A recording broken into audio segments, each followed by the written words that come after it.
বিশেষ এক ফ্লাইটে মঙ্গলবার পাকিস্তান সফর করেন ইরানের প্রেসিডেন্ট মাসুদ পেজেশকিয়ান। রাওয়ালপিন্ডির নূর খান সামরিক বিমান ঘাঁটিতে দেশটির প্রধানমন্ত্রী শেহবাজ শরীফ ও প্রেসিডেন্ট আসিফ আলী জারদারি তাকে স্বাগত জানান। তেহরান ওয়াশিংটনের মধ্যকার ঐতিহাসিক অন্তর্বর্তীকালীন শান্তি চুক্তিকে স্থায়ী রূপ দিতেই ইরানি প্রেসিডেন্টের এই পাকিস্তান সফর।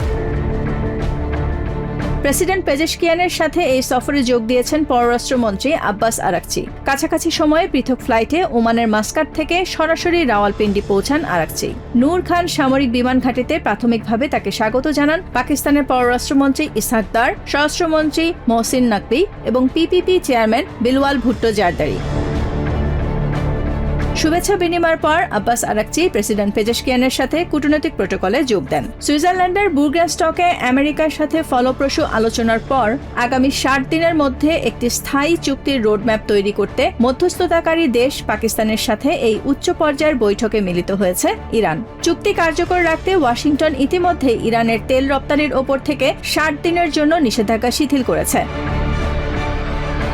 স্থায়ী শান্তি ও ভূ রাজনৈতিক স্থিতিশীলতা রক্ষায় ওমানের তৎপরতা বাড়িয়েছে ইরান। পাকিস্তান সফরের আগে মাস্কাটে ওমানের সুলতান হাইথাম বিন তারিক আল সাইদের সাথেও বৈঠক করেছেন ইরানি প্রতিনিধিরা। বুরগেনস্টক থেকে সরাসরি ওমান সফরে যান ইরানের শীর্ষ আলোচক বাঘের গালিবাফ ও পররাষ্ট্রমন্ত্রী আব্বাস আরাকচি। ওমানের পররাষ্ট্রমন্ত্রী বদর আল বুসাইদির সাথেও পৃথক বৈঠক করেন তারা। দ্বিপাক্ষিক এই বৈঠকে লেবাননে ইসরায়েল হিজবুল্লাহ যুদ্ধবিরতি এবং হরমুজ প্রণালীতে বাণিজ্যিক জাহাজ চলাচল স্বাভাবিক করার বিষয়ে ওমান ইরানের যৌথ ব্যবস্থাপনা বিশেষ গুরুত্ব পায়। এর আগে বুরগেনস্টক থেকে ফেরার পথে বিমানে রাষ্ট্রীয় টেলিভিশনে দেয়া সাক্ষাৎকারে গালিবাফ জানান, ওয়াশিংটনের সাথে ভুল বোঝাবুঝি মোকাবিলায় বিশেষ ব্যবস্থা চালু করা হয়েছে। আন্তর্জাতিক আইন মেনে এবং সমঝোতা চুক্তির আওতায় ইরানের নিজস্ব ব্যবস্থাপনা মেনেই সবকিছু হচ্ছে। অবশ্যই লেবানন এবং অন্যত্র যেমন এখনো সমস্যা থাকতে পারে, তেমনি হরমুজ প্রণালীতেও সমস্যা রয়েছে। তাই আমরা একটি হটলাইন এবং যোগাযোগ কেন্দ্র সহ সমন্বয় প্রক্রিয়া তৈরিতে সম্মত হয়েছি। আগামী 30 দিন দুই পক্ষ ঘনিষ্ঠ সমন্বয় বজায় রাখবে, যাতে জাহাজগুলো নিরাপদে চলাচল করতে পারে। এদিকে হরমুজ প্রণালী দিয়ে ইতিমধ্যে ট্যাঙ্কার চলাচল বাড়তে শুরু করেছে। ওমান জানিয়েছে, আন্তর্জাতিক আইন মেনে নিরাপদ ও শুল্কমুক্ত নৌ চলাচল নিশ্চিতে তারা প্রতিশ্রুতিবদ্ধ।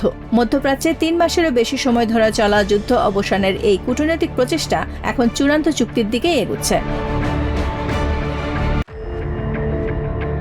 ইউক্রেনের রণক্ষেত্রে যখন হামলা ও পাল্টা হামলা তীব্র রূপ নিয়েছে, ঠিক তখনই আলোচনার টেবিল নিয়ে তৈরি হয়েছে নতুন অচলাবস্থা। গত 5 জুন প্রেসিডেন্ট জেলেনস্কির পাঠানো খোলা চিঠিকে আলোচনার শর্ত হিসেবে মানতে অস্বীকৃতি জানিয়েছেন রুশ প্রেসিডেন্ট ভ্লাদিমির পুতিন। উল্টো চিঠি পাঠানোর মাত্র 3 দিন পরেই রুশ নিয়ন্ত্রিত লুহান্স্কের একটি বেসামরিক ডরমেটরিতে ইউক্রেনিয়ান বাহিনী ড্রোন হামলা চালিয়েছে বলে অভিযোগ করেন তিনি। জেলেনস্কির পাঠানো এই চিঠিটি আলোচনার কোনো পূর্ব শর্ত তৈরি করে না, উল্টো তারা দ্বন্দ্ব আরও উস্কে দিচ্ছে। তারা সবসময় বলে আমরা সরাসরি বৈঠক চাই, কিন্তু চিঠি পাঠানোর 3 দিন পরেই তারা স্টারোবিলসকে হামলা চালালো। এটা কিভাবে মেনে নেওয়া যায়? এটা ব্যক্তিগত বৈঠকের কি ভিত্তি তৈরি করে? এদিকে রণক্ষেত্রের দোনেৎস্কের পশ্চিমাঞ্চলীয় শহর রুশ বাহিনী প্রায় পুরোপুরি দখলে নিয়েছে বলে দাবি করেছেন পুতিন। তবে ফ্রন্টলাইনের আরেক শহর দ্রুস্কিভকে রুশ ড্রোন হামলায় পরিস্থিতি এক ভয়াবহ রূপ নিয়েছে।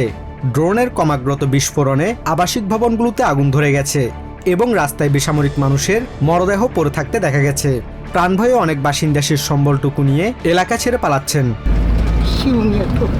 প্রচন্ড আতঙ্কে আমি আমার ঘরবাড়ি ছেড়ে চলে যাচ্ছি। এখানে সারাক্ষণ মাথার উপর ড্রোন উঠছে। এটা খুবই ভয়ানক। তবে যুদ্ধ শেষ হলে আমি আবার নিজের বসতবাড়িতে ফিরে আসতে চাই। উদ্বাস্তু হয়ে থাকতে চাই না। এই চরম উত্তেজনার মধ্যেই জাতিসংঘে ইউক্রেনের দূত আন্দ্রি মেলনিক সতর্ক করে বলেছেন, নিরাপত্তা পরিষদ যদি অবিলম্বে যুদ্ধবিরতির প্রস্তাব পাশ না করে, তবে কিভ তাদের শান্তি আলোচনার প্রস্তাব সংশোধন করতে বাধ্য হবে।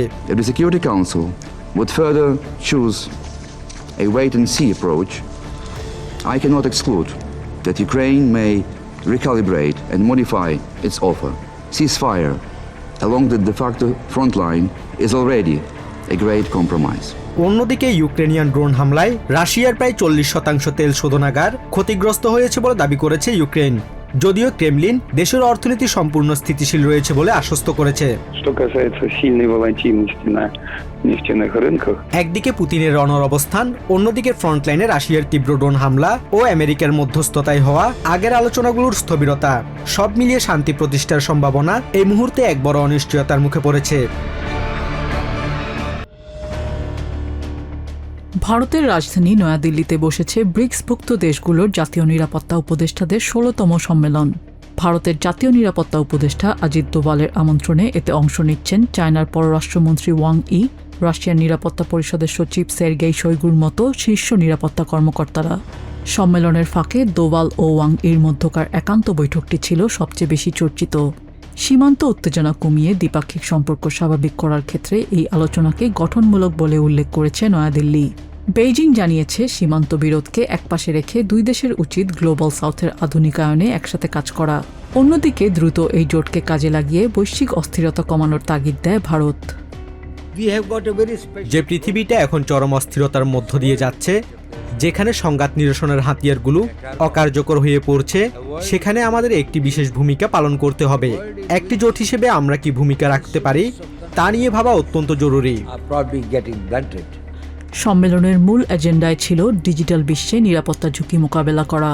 অজিত দোভাল সতর্ক করেন, প্রযুক্তি যত এগুচ্ছে সন্ত্রাসবাদ তত বেশি ছদ্মবেশ ধারণ করছে, যা প্রথাগত নিরাপত্তা ব্যবস্থা দিয়ে থামানো অসম্ভব। পাশাপাশি বিশ্ব অর্থনীতিকে সচল রাখার বিষয়টিতেও গুরুত্ব দেয়া হয়। আমেরিকা ও ইরানের মধ্যে হওয়া সাম্প্রতিক সমঝোতাকে স্বাগত জানিয়ে ভারতের নিরাপত্তা উপদেষ্টা বলেন, এটি বৈশ্বিক জ্বালানি নিরাপত্তা নিশ্চিত করবে। আমেরিকা ও ইরানের মধ্যকার এই সমঝোতাকে ভারত স্বাগত জানায়। আমরা আশাবাদী যে এটি কাজ করবে। হরমুজ প্রণালী খুলে দেয়াটা একটা দারুণ ইতিবাচক দিক। এর ফলে সাপ্লাই চেনের বাধাগুলো দূর হবে। পাশাপাশি জ্বালানি সহ সার ও রাসায়নিকের মতো পণ্যগুলোর ঘাটতি মেটানো সম্ভব হবে। ব্রিক্স মূলত ব্রাজিল, রাশিয়া, ভারত, চায়না এবং সাউথ আফ্রিকাকে নিয়ে গঠিত একটি বৈশ্বিক জোট। তবে সম্প্রতি ইজিপ্ট, ইথিওপিয়া, ইরান, ইউনাইটেড আরব আমিরাত সহ আরও কয়েকটি দেশ যুক্ত হওয়ায় এটি এখন 11টি উদীয়মান অর্থনীতির দেশে সম্প্রসারিত হয়েছে। গ্লোবাল সাউথের কণ্ঠস্বরকে শক্তিশালী করা, অর্থনৈতিক সহযোগিতা বৃদ্ধি এবং একটি বহুমেরু বিশ্ব ব্যবস্থা গড়ে তোলাই এই জোটের মূল লক্ষ্য।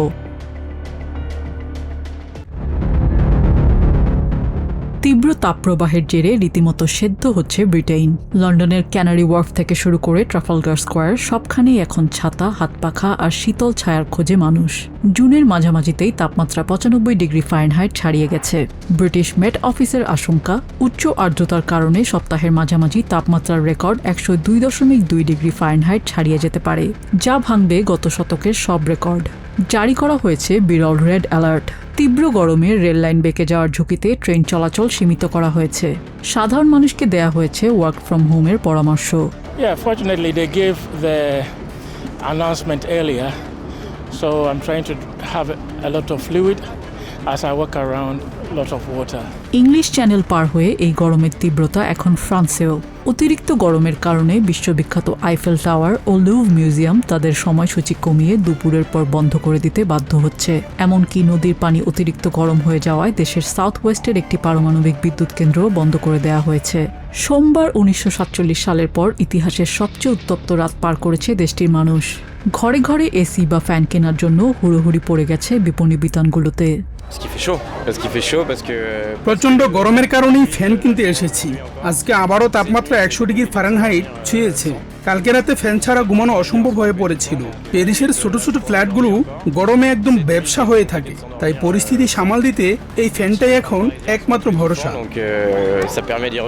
তবে সবচেয়ে বড় ট্র্যাজেডি ঘটেছে জলাশয়গুলোয়। তীব্র গরমে একটু স্বস্তি পেতে নদী ও খালে সাঁতার কাটতে গিয়ে গত কয়েকদিনে ফ্রান্সে ডুবে মারা গেছেন অন্তত 40 জন, যাদের বেশিরভাগই অসচেতন তরুণ। দাবদাহের এই একই রূপ দেখা গেছে স্পেনেও। মাদ্রিদের এল রেতিরো পার্কের লেকে একটু শীতল ছায়ার খোঁজে ভিড় করছেন পর্যটকরা। স্পেনের কর্ডোবা ও আন্দালুসিয়ায় তাপমাত্রা 111.2 ডিগ্রি ফারেনহাইট ছাড়িয়ে যাওয়ায় জারি হয়েছে red alert. con sufrimiento. Pero bueno, পরিস্থিতি বেশ জটিল হয়ে উঠেছে, তবে ঘরের ভেতর এসি চালিয়ে আর বাইরে বেশি বের না হয়ে কোনো মতে দিন পার করছি। রোম থেকে কিছু বন্ধু বেড়াতে এসেছে, তাই বাধ্য হয়ে ওদের শহরটা ঘুরিয়ে দেখাতে হচ্ছে। তবে শরীর ঠিক রাখতে আমি সারাক্ষণ প্রচুর পানি la খাচ্ছি। ciudad, pero bien, bebiendo mucha agua. শুধু তাই নয়, ইটালির রোম, মিলান ও ভেনিস সহ 15টি শহরে জরুরি স্বাস্থ্য সতর্কতা জারি করা হয়েছে। রেড ক্রসের মতে এই তীব্র গরম বয়স্ক, শিশু ও নিম্নবিত্তদের জন্য জীবন মরণের প্রশ্ন হয়ে দাঁড়িয়েছে। বিশ্ব আবহাওয়া সংস্থার মতে বৈশ্বিক গড়ের চেয়ে দ্বিগুণ গতিতে উত্তপ্ত হচ্ছে ইউরোপ, যা সামনে আরও বড় বিপর্যয়ের ইঙ্গিত দিচ্ছে। বার্লিনের চ্যান্সেলর দপ্তরে সেনেগালের প্রেসিডেন্ট বাসিরু দিওমায়ে ফায়েকে লাল গালিচা সংবর্ধনা ও সামরিক সম্মানের সাথে স্বাগত জানান জার্মান চ্যান্সেলর ফ্রেডরিক মার্চ। পশ্চিম আফ্রিকার এই দেশটির সাথে বাণিজ্যিক সম্পর্ক জোরদার করতেই মঙ্গলবার আয়োজন করা হয় এই শীর্ষ বৈঠকের। তবে সেনেগালের ভঙ্গুর অর্থনীতি পুনর্গঠনে আরও টেকসই কাঠামোর ওপর জোর দিয়েছে বার্লিন। যে কোনো বড় বিনিয়োগের জন্য একটি স্থিতিশীল আইনি ও রাজনৈতিক কাঠামো প্রয়োজন, যা কোনো গোপন বিষয় নয়। আমরা সেনেগালের নতুন বিনিয়োগ আইন সহ এ পর্যন্ত নেওয়া সব সংস্কার পদক্ষেপকে স্বাগত জানাচ্ছি।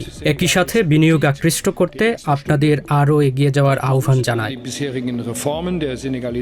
2017 সালে জার্মানির উদ্যোগে শুরু হওয়া কম্প্যাক্ট উইথ আফ্রিকা ফোরামের শুরু থেকেই সদস্য সেনেগাল। তবে 2024 সালে দেশটির পূর্ববর্তী সরকারের গোপন ঋণের তথ্য ফাঁসের পর আন্তর্জাতিক মুদ্রা তহবিল বা IMF তাদের $1.8 বিলিয়ন ঋণ কর্মসূচি স্থগিত করে। ফলে বর্তমানে বড় ধরনের অর্থনৈতিক সংকটে পড়া সেনেগালে জার্মান বিনিয়োগ বৃদ্ধি অত্যন্ত ইতিবাচক ভূমিকা রাখতে পারে। আমরা চ্যান্সেলর মার্জের সাথে বিনিয়োগের মাধ্যমে আমাদের অর্থনৈতিক ও বাণিজ্যিক সম্পর্ক জোরদার করার উপায়গুলো নিয়ে আলোচনা করব। সেনেগালে সব জার্মান সংস্থাকে স্বাগত জানানো হচ্ছে। বিশেষ করে আমরা জার্মান পণ্য ও পরিষেবার উচ্চমানের প্রশংসা করি। IMF এর একটি প্রতিনিধি দল নতুন সহায়তা কর্মসূচির জন্য সেনেগালে ফলপ্রসূ কারিগরি আলোচনা শেষ করার পরদিনই বার্লিনে এই দ্বিপাক্ষিক বৈঠক অনুষ্ঠিত হলো। আন্তর্জাতিক পুঁজিবাজার থেকে অনেকটাই বিচ্ছিন্ন থাকা সেনেগালের জন্য এই সফরটি অত্যন্ত অর্থবহ। IMF এর শর্ত পূরণ এবং জার্মানির প্রস্তাবিত সংস্কারগুলো সফলভাবে বাস্তবায়ন করতে পারলে আফ্রিকান এই দেশটিতে উন্মোচিত হতে পারে ইউরোপিয়ান ও আন্তর্জাতিক বিনিয়োগের নতুন দুয়ার। এআই প্রযুক্তির উত্থানে বিশ্বজুড়ে বেড়েছে উন্নত মেমোরি চিপের চাহিদা, আর সেই সুযোগে রেকর্ড মুনাফা করছে সাউথ কোরিয়ার দুই প্রযুক্তি জায়ান্ট স্যামসাং ইলেকট্রনিক্স ও SK হাইনিক্স। এর প্রভাব দেখা যাচ্ছে দেশটির বিয়ের বাজারেও। ম্যাচ মেকিং প্রতিষ্ঠানগুলোর তথ্য বলছে এই দুই প্রতিষ্ঠানের কর্মীরা এখন ডাক্তার, আইনজীবী সহ ঐতিহ্যগতভাবে উচ্চ মর্যাদার পেশাজীবীদের সমকক্ষ হিসেবে বিবেচিত হচ্ছেন। স্যামসাং ইলেকট্রনিক্সের কর্মীদের মূল্যায়ন স্কোর সম্প্রতি 83 থেকে 87-তে উঠেছে। SK হাইনিক্স কর্মীদের ক্ষেত্রেও স্কোর 80 থেকে 83 হওয়ার পথে। আগে মানুষ মনে করত শুধু পেশাজীবীরাই বেশি আয় করেন, এখন স্পষ্টভাবে উচ্চ বেতন পাওয়া চাকরিগুলোর প্রতি আগ্রহ অনেক বেশি। আর SK হাইনিক্সের মতো প্রতিষ্ঠানের কর্মীরা সবচেয়ে বেশি গুরুত্ব পাচ্ছেন। এআই চিপের চাহিদা বাড়ায় দুই প্রতিষ্ঠানের শেয়ার মূল্য ও মুনাফা রেকর্ড উচ্চতায় পৌঁছেছে। সম্প্রতি বাজার মূলধনের বিচারে SK হাইনিক্স স্যামসাংকেও ছাড়িয়ে গেছে। কোম্পানিগুলো কর্মীদের জন্য বিপুল অঙ্কের বোনাসও ঘোষণা করেছে। মে মাসে স্যামসাং এর কিছু চিপ কর্মী $416,000 সমপরিমাণ পারফরম্যান্স বোনাস পাওয়ার চুক্তির আওতায় আসেন। ফলে চাকরি প্রার্থীদের মধ্যে এই খাতে কাজের আগ্রহ দ্রুত বাড়ছে। সাউথ কোরিয়ায় দীর্ঘদিন ধরে চিকিৎসা ও আইন পেশাকে সবচেয়ে মর্যাদাপূর্ণ পেশা হিসেবে দেখা হতো, কিন্তু এআই যুগে সেই চিত্র বদলাতে শুরু করেছে। বিশ্ববিদ্যালয়গুলোতেও সেমিকন্ডাক্টর ইঞ্জিনিয়ারিং বিষয়ে ভর্তির প্রতিযোগিতা বেড়েছে। কোরিয়া ইউনিভার্সিটিতে SK হাইনিক্সের সহযোগিতায় চালু হওয়া সেমিকন্ডাক্টর ইঞ্জিনিয়ারিং প্রোগ্রামের ভর্তি স্কোর এবছর রেকর্ড উচ্চতায় পৌঁছেছে। আমি সেমিকন্ডাক্টর ইঞ্জিনিয়ারিং বেছে নিয়েছি কারণ মেডিকেলের তুলনায় ক্যাম্পাস জীবন কিছুটা সহজ, ইন্টার্নশিপের সময়ও কম এবং দ্রুত চাকরিতে প্রবেশ করা যায়। বন্ধুদের তুলনায় আমার কর্মসংস্থানের ভবিষ্যৎ নিয়ে কিছুটা বেশি নিরাপত্তা বোধ আছে। তবে ভবিষ্যতে নিজেকে প্রমাণ করার চাপও অনুভব করি।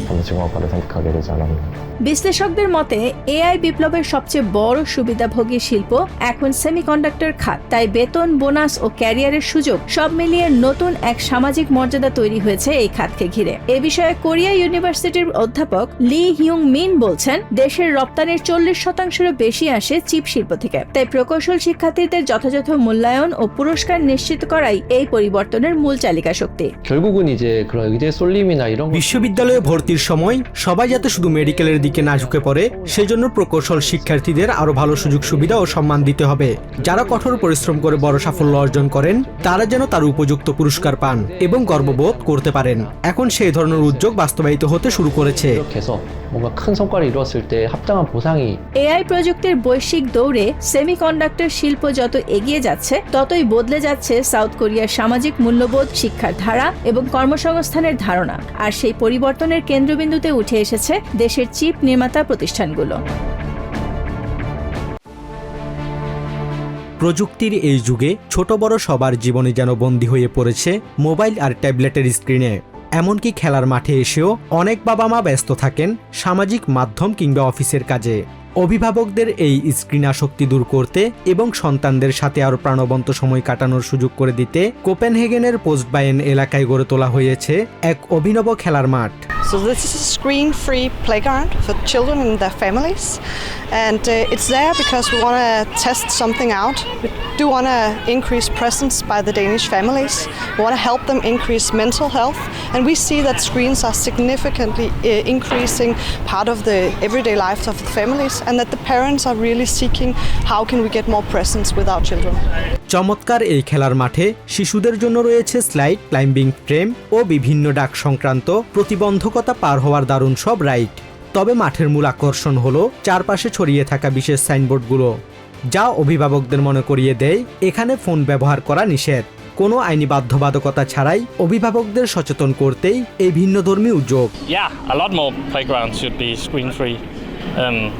I don't think it should be a law, but it could be a good idea for them to make really big places where it's not allowed to use it. কোপেনহেগেনের স্থানীয় বাসিন্দাদের পাশাপাশি বিদেশি পর্যটকরাও এই ব্যতিক্রমী উদ্যোগকে স্বাগত জানিয়েছেন। অনেকেই মনে করছেন শিশুদের সামাজিক যোগাযোগ ও মানসিক বিকাশের জন্য দেশের বড় বড় বিনোদন কেন্দ্রগুলোতেও এমন স্ক্রিনমুক্ত জোন গড়ে তোলা উচিত। I think it's good to have a phone free, screen free playground. I think it's a good time to spend time with your kids. You shouldn't be distracted. আধুনিক তথ্য প্রযুক্তির ক্ষতিকর প্রভাব থেকে ভবিষ্যৎ প্রজন্মকে রক্ষা করতে ডেনমার্ক সরকারের সামাজিক মাধ্যম ব্যবহারের কড়াকড়ির পাশাপাশি স্থানীয় পর্যায়ে এমন উদ্যোগ বাবা মা ও সন্তানের সম্পর্কের গভীরতা আরও বাড়িয়ে দেবে বলে আশা করছে সংশ্লিষ্টরা। লেবাননের রাজধানী বৈরুতের বিমানবন্দর সড়কে দেখা যায় এক অভূতপূর্ব দৃশ্য। যে কেউ প্রথম দেখায় বুঝতেই পারবে না যে এটি বৈরুতের সড়ক নাকি তেহরানের রাজপথ। ইরান আমেরিকার সমঝোতায় লেবাননে যুদ্ধবিরতি কার্যকরের পর নতুন সর্বোচ্চ নেতা আয়াতুল্লাহ মোজতবা খামেনি এবং তার প্রয়াত পিতা আয়াতুল্লাহ আলী খামেনির ছবি সংবলিত বিশাল সব বিলবোর্ডে ছেয়ে গেছে বৈরুতের মহাসড়ক। লেবাননের অভ্যন্তরীণ বিষয়ে তেহরানের এই প্রকাশ্য প্রভাব নিয়ে দেশটির নাগরিকদের মধ্যে তৈরি হয়েছে মিশ্র প্রতিক্রিয়া। ইরান আমেরিকার সমঝোতা ও মধ্যস্থতায় যুদ্ধবিরতি আশায় সাধারণ লেবানিজদের মনে ফিরেছে স্বস্তি। তবে এর জন্য তেহরানের প্রতি কেউ কেউ কৃতজ্ঞতা জানালেও অনেকে আবার নিজের দেশে ইরানের এই প্রভাব মেনে নিতে পারছেন না। অবশ্যই আমি ইসলামিক রিপাবলিক অব ইরানকে ধন্যবাদ জানাই। আমরা তাদের এবং যারা আমাদের পাশে দাঁড়িয়েছে, সাহায্য করেছে, সবাইকে ধন্যবাদ জানাই। আরো অনেকেই সহায়তা করলেও ইরানের অবদান সবচেয়ে বেশি। আমি সম্পূর্ণ এর বিপক্ষে, কারণ আমাদের কাছে আমাদের দেশটাই বড়। ইরান কি চাই তা নিয়ে আমাদের কোনো মাথা ব্যথা নেই। কেন এই ছবি আর ব্যানারগুলো টানানো হলো? সামান্য একটা ছবির জন্য আমাদের নিজেদের মাঝে কোনো অভ্যন্তরীণ কোন্দলের প্রয়োজন নেই। গেল 2 মার্চ হিজবুল্লাহর রকেট হামলার পর লেবাননে ইসরায়েলি হামলায় প্রায় 4000-এর বেশি মানুষ নিহত হন। 4 দফা লেবানন ইসরায়েল বৈঠক ব্যর্থ হলেও চলতি সপ্তাহে ইরানের দৃঢ় অবস্থানের ফলে আমেরিকার মধ্যস্থতায় হিজবুল্লাহর সাথে যুদ্ধবিরতিতে সম্মত হয় ইসরায়েল। সবশেষ সুইজারল্যান্ডে তেহরান ওয়াশিংটনের সমঝোতায় অগ্রাধিকার ভিত্তিতে লেবাননে যুদ্ধবিরতি পর্যবেক্ষণে বিশেষ সেল গঠন করা হয়। সুইজারল্যান্ডের বুর্গেনস্টকে চতুর্মুখী শান্তি আলোচনা শেষে ওমান ফেরার পথে ইরানের শীর্ষ আলোচক মোহাম্মদ বাঘের গালিবাফ জানান, লেবাননের সার্বভৌমত্ব রক্ষা করেই ওয়াশিংটনের সাথে চূড়ান্ত চুক্তিতে পৌঁছাতে চায় তেহরান। আপনারা দেখতেই পাচ্ছেন লেবাননের যুদ্ধ এখন বন্ধ হয়েছে এবং বেশিরভাগ মানুষ ঘরে ফিরতে শুরু করেছে। আমরা আত্মবিশ্বাসী যে সিদ্ধান্তগুলো জোরালোভাবে এগিয়ে নেওয়া হবে। লেবাননের আঞ্চলিক অখণ্ডতা ও সার্বভৌমত্ব রক্ষা করেই আমরা এই আলোচনা সফলভাবে শেষ করব। সার্বভৌমত্ব রক্ষা বনাম আঞ্চলিক ভূরাজনীতি। যুদ্ধবিরতির স্বস্তির মাঝেও ইরানের এই প্রকাশ্য প্রভাব লেবাননের অভ্যন্তরীণ রাজনীতিকে নতুন করে উত্তপ্ত করে তুলছে, যেখানে লেবাননের প্রেসিডেন্ট জোসেফ আউন সহ সরকারি নেতারা বারবার সতর্ক করেছিলেন যে তেহরান বৈরুতের হয়ে আলোচনা করতে পারে না। নিউ ইয়র্ক থেকে সম্প্রচারিত TVN 24 টেলিভিশন বিশ্বজুড়ে বাঙালির কণ্ঠস্বর।